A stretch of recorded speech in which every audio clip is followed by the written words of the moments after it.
Esa fue una de las tantas reformas.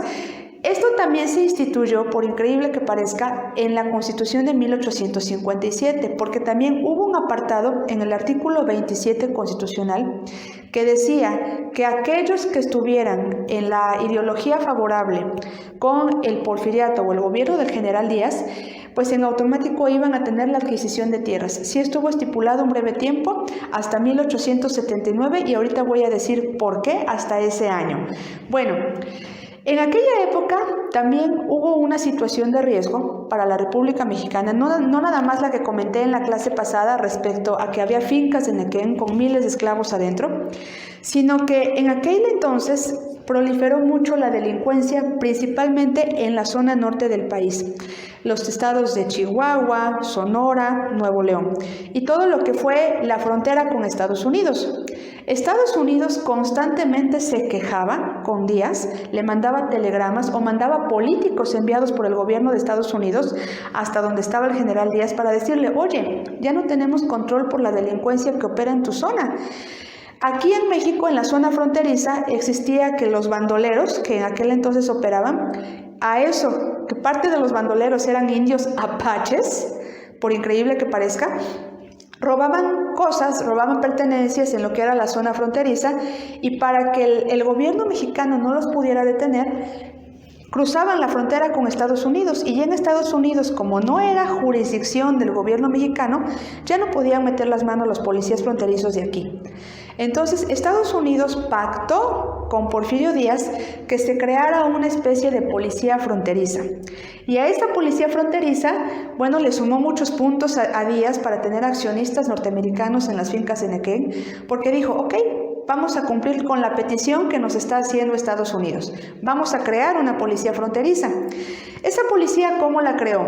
Con aquellos exhacendados o con aquella gente que perdiera empleo o que hubiera perdido tierras y que fueran hombres, ¿sí? Es que crea a los rurales. Los rurales eran la policía fronteriza, y gracias a esa policía recién creada es que se minimizó en absoluto lo que fueron los bandoleros y apaches que robaban pertenencias en la zona fronteriza. Eso le sumó muchos puntos a Estados Unidos, principalmente con miras a Estados Unidos, y Estados Unidos pues empezó como que a tener mejor relación comercial. Ojo, no había tratados de libre comercio, no había acuerdos escritos. Acuérdense que eso fue hasta la época de 1990 en el gobierno de Salinas de Gortari, muchísimos años después, casi un siglo. Pero aquí lo que quiero comentarte es de que eso sumó puntos porque gracias a esa policía de los rurales, a que México quedó muy bien con Estados Unidos, es que Estados Unidos empieza a mandar a accionistas extranjeros que invirtieron millones de dólares en las fincas en Nequén, que en ese entonces en México estaban produciendo mucho. Pero ahí te va. Lo que no sabía Díaz es que Estados Unidos le iba a dar esa noticia a muchos otros países del mundo, de que era fácil tener acciones en México en las fincas de Nequén. Y uno de los países que empezaron como que a venir a México a tratar de querer invertir en las fincas de Nequén fue Inglaterra, por increíble que parezca. Pero fue se podría decir que por aviso de Estados Unidos, que ya estaba dando la noticia en el resto del mundo.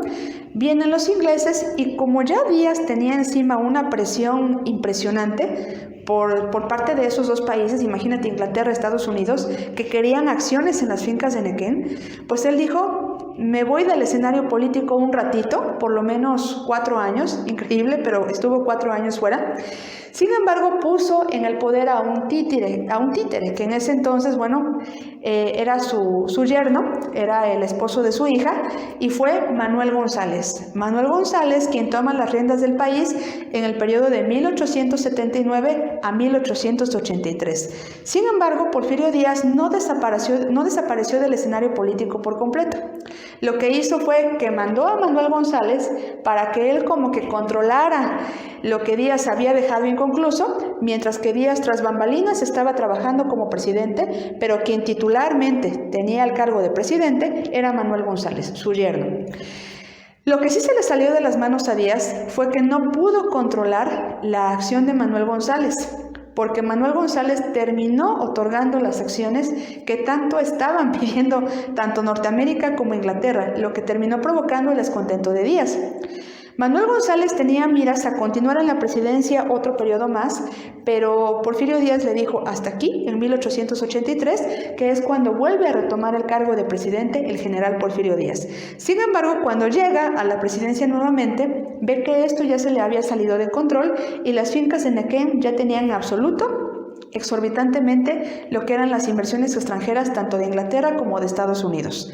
Esta fue una situación que se le salió de las manos, pero a lo largo y casi al finalizar sus 5 periodos presidenciales, aquí lo que termina ocurriendo es que vio que no fue tan mala la decisión de su yerno, porque las fincas de Nequén producieron mucho más gracias a la inversión de estos dos países. Casi al finalizar su gobierno.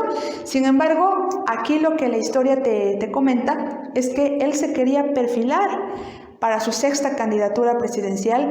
Sin embargo, acuérdense, y como lo dije en las 2 sesiones pasadas, México estaba sumido en la esclavitud debido a que las fincas de Nequén en su interior tenían esclavos. ¿Por qué? Porque las tiendas de raya que endeudaban a las familias, los obligaban a trabajar por familias completas adentro de esas fincas, con una bola de masa al día para comer, con familias separadas, y lo que hizo el incremento del descontento social. Un punto muy interesante, que sí tengo que hacerte hincapié aquí, es que en todas las facetas de la historia de México que hemos tenido, ha sido el descontento social el que ha movido todas las revoluciones habidas y por haber. Precisamente, la rebelión contra Díaz, de que la gente estaba totalmente harta y fastidiada de esta figura, es el descontento social. La sociedad siempre ha tenido el control. Ahí tienes a la revolución, que es lo que viene a continuación. Ahí tienes a la guerra por la independencia de México, que también fue una guerra civil, ¿sí? Y también, ¿por qué? Porque ya no queríamos estar bajo el yugo español. Sin embargo, esta situación siempre fue meramente descontento social. Al final de sus 5 sexenios en el poder, viene una figura que la historia lo marca como un emblema nacional y que también fue presidente de los Estados Unidos mexicanos, que fue Francisco Indalecio Madero, mejor conocido como Francisco I. Madero. ¿Por qué no se ponía Indalecio? Porque no le gustaba ese nombre, simple y sencillamente, pero cuando Porfirio Díaz escuchó que este personaje le intentaba robar escenario, inmediatamente lo mandó a apresar y lo mandó a una prisión estadounidense.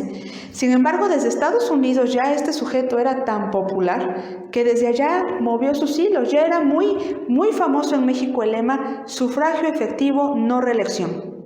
¿Qué significa sufragio efectivo? Sufragio, cuando ustedes escuchen esa palabra, significa voto. Efectivo significa voto efectivo, no reelección. Es decir, la gente del pueblo ya estaba buscando que Porfirio Díaz no se volviera a reelegir, y no nada más él, sino cualquier presidente de la República que tuviera la presidencia de la nación. Como era de esperarse, tanto poder tomó el sufragio efectivo no reelección, que en la 6ª campaña presidencial la pierde por completo en todos los estados de la República, y quien toma las riendas del país es Francisco I. Madero. Y una vez con el cargo de presidente, lo liberan de la prisión en donde estaba y viene a ocupar ese cargo. Sin embargo, y como lo marca la historia, el peor error que pudo cometer Francisco I. Madero es nombrar a un vicepresidente. Porque en aquel entonces el vicepresidente fue nada más y nada menos que Victoriano Huerta.